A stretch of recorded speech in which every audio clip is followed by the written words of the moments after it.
Menteri Koordinator Bidang Politik Hukum dan Keamanan Mahfud MD mengatakan, Hakim Mahkamah Konstitusi atau MK Anwar Usman tidak diperbolehkan terlibat dalam sidang sengketa pemilihan presiden 2024.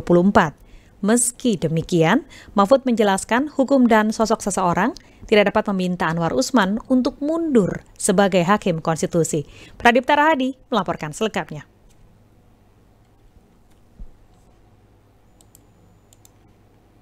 Lah itu kan sudah dijatuhi sanksi. Hakim Mahkamah Konstitusi Anwar Usman masih bertugas di Mahkamah Konstitusi meski sudah bukan sebagai Ketua MK.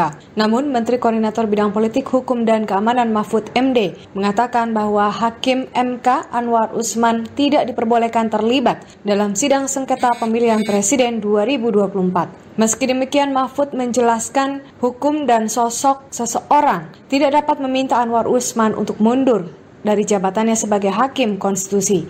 Urusan sengketa Pilpres 2024 menurut Mahfud tentu akan disidangkan oleh para Hakim MK yang tidak melakukan pelanggaran kode etik. Kode etik sudah dijatuhi sanksi, dia nggak boleh jadi ketua, nggak boleh memimpin sidang urusan pemilu.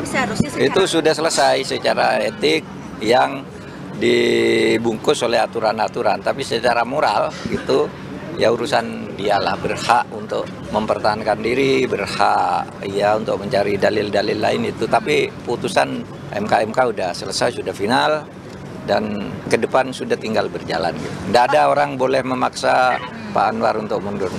Sebelumnya mantan Ketua MK Hamdan Zulfa mengatakan Anwar Usman seharusnya mundur dari jabatannya sebagai Hakim MK setelah diberhentikan dari jabatan Ketua MK. Itu sangat tergantung pada yang bersangkutan.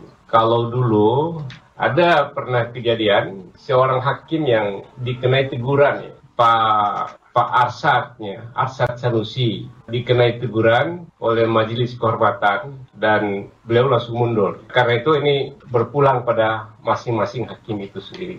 Jadi bukan masalah juga, karena semua kena teguran. Kalau mundur semua jadi masalah. Diketahui mantan Ketua MK Anwar Usman diadukan ke Bareskrim Polri terkait dugaan nepotisme dalam putusan gugatan batas usia Capres-Cawapres. Dugaan nepotisme tersebut juga sejalan dengan temuan oleh Majelis Kehormatan Mahkamah Konstitusi (MKMK) bahwa Anwar Usman terbukti melanggar kode etik berat.